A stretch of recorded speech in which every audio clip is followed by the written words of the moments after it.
जहां कोर्ट ने टीएमसी सरकार की मंशा को एक्सपोज किया है। साथियों, हद तो यह है कि ये निर्मम सरकार केंद्रीय जांच एजेंसियों के काम में भी रुकावट डालती है। अभी सुप्रीम कोर्ट ने कोयला घोटाले को लेकर टीएमसी को एक जोरदार तमाचा मारा है।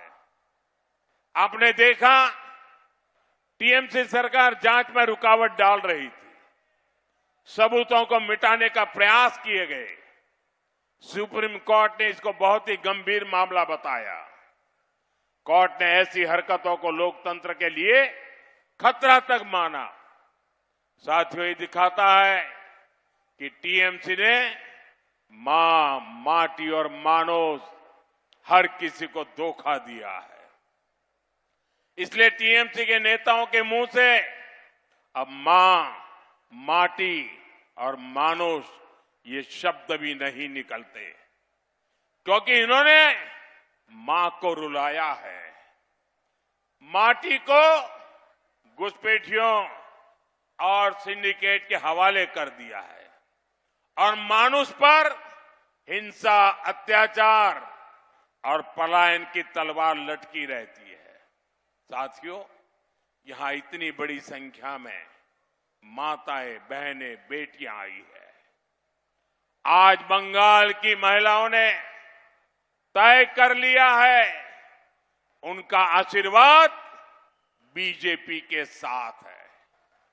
बंगाल की हर बहन बेटी अब टीएमसी की निर्मम सरकार के विरुद्ध खड़ी हो गई है और उसकी एक झलक हमने प्रथम चरण के मतदान में देखी है। साथियों, जो बंगाल नारी सशक्तिकरण का अगुवा रहा है, उसको टीएमसी ने कहां पहुंचा दिया है। यहां आए दिन रेप, गैंग और मर्डर की खबरें आती है। 15 साल के महाजंगल राज में रेप और मर्डर की कितनी ही बड़ी घटनाएं हुई हैं।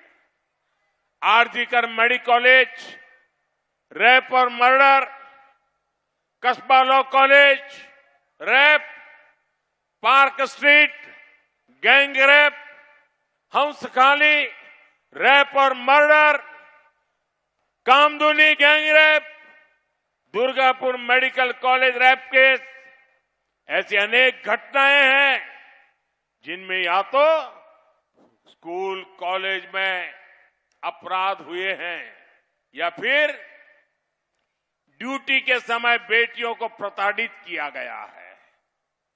और ज्यादातर मामलों में टीएमसी के नेता शामिल है। यहां टीएमसी के पाले पोसे गुंडे बेखौफ घूमते हैं और टीएमसी सरकार क्या करती है? ये निर्मम सरकार गुंडों को बचाती है और उल्टा बेटियों पर दोष बढ़ती है। साथियों, हुगली में भी ऐसी अनेक घटनाएं सामने आई है। एक फैक्ट्री में एक नाबालिग बेटी के साथ गैंगरेप किया गया। इसमें आरोपी टीएमसी का एक नेता है। इससे पहले 5 साल की मासूम का रेप के बाद मर्डर किया गया था। ये दिखाता है कि टीएमसी बेटियों को सुरक्षा नहीं दे सकती। इसलिए टीएमसी सरकार को बदलना जरूरी है।